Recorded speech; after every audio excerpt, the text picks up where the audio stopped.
Did anyone else out there get blown away by Battlefield 1 last year, but then stop playing it all of a sudden a few months after?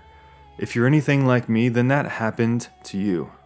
Before I continue, I do want to say that I like Battlefield 1, and I'm something like rank 67, so I've seen all that the game has to offer, and then some. While I don't think it's an amazing game, I think it's pretty good fun, but I believe I've lost the passion to really tear into the game anymore. And many other people feel the same way I do, including some popular YouTubers such as Jack Frags and Levelcap. They've been quoted as saying yes, although they do enjoy the game for what it is, Battlefield 1 is feeling quite stale these days.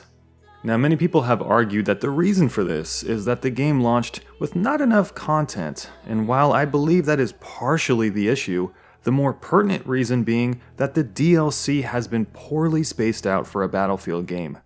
In this video, I want to demo how this is the case by featuring the history of Battlefield DLC practices and showing why it's possible that Battlefield 1's post-content distribution can be hurting the passion of the community. And to conclude, I will touch on why this is pretty bad for DICE.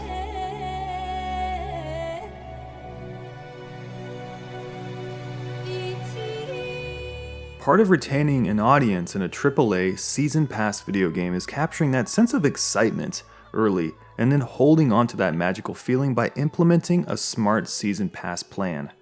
I want to show how DICE has stumbled on this by looking at player count trends. From launch until February of 2017, the game's peak player count fluctuated from around 200 to 300,000 on the PS4 and the Xbox One, and about 100,000 or below on the PC. Yes, those are very good numbers for a AAA game, but we're not talking about the nominal value of anything here. We're looking at trends because trends identify growth. Although the player count trend has seen mild increases on the Xbox One last year, the blue line, the overall trends are quite linear and decreasing. What's even more interesting is that the PlayStation 4, the system with the largest player base by far, has actually never seen an increase to its player base since the day of the launch. That's pretty rare for a game of this size. But I want to dig a little deeper and talk about the slopes of each line. And for the unaware, a slope on a line graph is, on a very base level, simply how steep the line is. The steeper the line, the harder the increase or the decrease. We see the sharpest trend downwards around January 1st. You can see that represented by the steepest slope of each line. This is quite odd, given that we usually see a boom in player counts after the Christmas season, especially in the month of February. The reason I fetched this graph is because it illustrates the problem Battlefield 1 is facing with its DLC. Here's a simple table I made showcasing the release dates of the DLC for Battlefield 1 and Battlefield 4. Because they released nearly at the same calendar dates, I simply labeled the release of each DLC by month, since we can easily track the relativity this way. As you can clearly see, Battlefield 1 delayed its DLC for far longer than previous titles. In Battlefield 4, we received huge amounts of content, nearly 3 expansion packs in fact, before we are to receive the very first DLC from Battlefield 1. If you track the relationship through all the DLCs in this table, you'll find a massive disparity between the two games. Why is it taking so long for us to receive the first DLC? They shall not pass. Nearly 6 months later, and we're finding ourselves in the same maps using the same small pool of weapons that unfortunately have very little in the way of customization. This is only compounded when you factor in the very confusing progression system that gives you very little in the way of rewards once you get past level 2 or 3 of any particular class, only allowing you to purchase a single gun at level 10. So if you add the small weapon pool and the lack of customization and the odd progression system, you'll find that it's very obvious that some of us have tired with Battlefield 1. But it was not always so. Battlefield 4 tells a much different story if you look at the historical player counts and the content itself.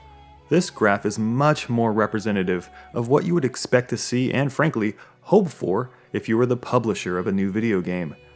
Note how most of the versions follow what statisticians call a sinusoidal pattern. You can see how many of the lines have this very oscillating trend where they go up and then they go down and there's a lull and then they go up and they go down and repeat. This is indicative of seasonality in Battlefield games. With each successive release of a new DLC pack, you see this resurgence of players coming back in to experience the new content, and then the trend goes back down as those players slowly fade away once they've had their fill. Now obviously, this is not rocket science, but it's important to illustrate because it has a long-term effect on the player base. People have an internal capacity for enjoying any form of content. In video games, we get excited for new games, we consume the content, and then we move on. In yearly DLC games like Battlefield, if you don't supply us with enough new content at regular intervals, our excitement for your game wanes much quicker, which creates problems for fans of your game. And the problem is this for many players. It's difficult for us to reinvigorate ourselves with a game once we've checked out.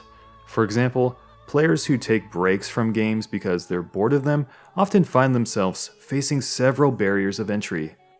They have to catch themselves up to speed on multiple patches or changes to the game, which can take a lot of time. They've got to relearn how to use that Martini Henry and the other 30 guns that they love. And more importantly, they must force themselves to retool their reflexes to regain their skills. All of those hurdles make jumping back into games mentally just a lot harder. And of course, Battlefield 1 has microtransactions, so EA clearly has maximum incentive to keep as many players interested as they can. And I believe they kinda dropped the ball with Battlefield 1. But what about you guys? Are you excited for the first DLC of Battlefield 1, or have you already kicked the bucket with this game?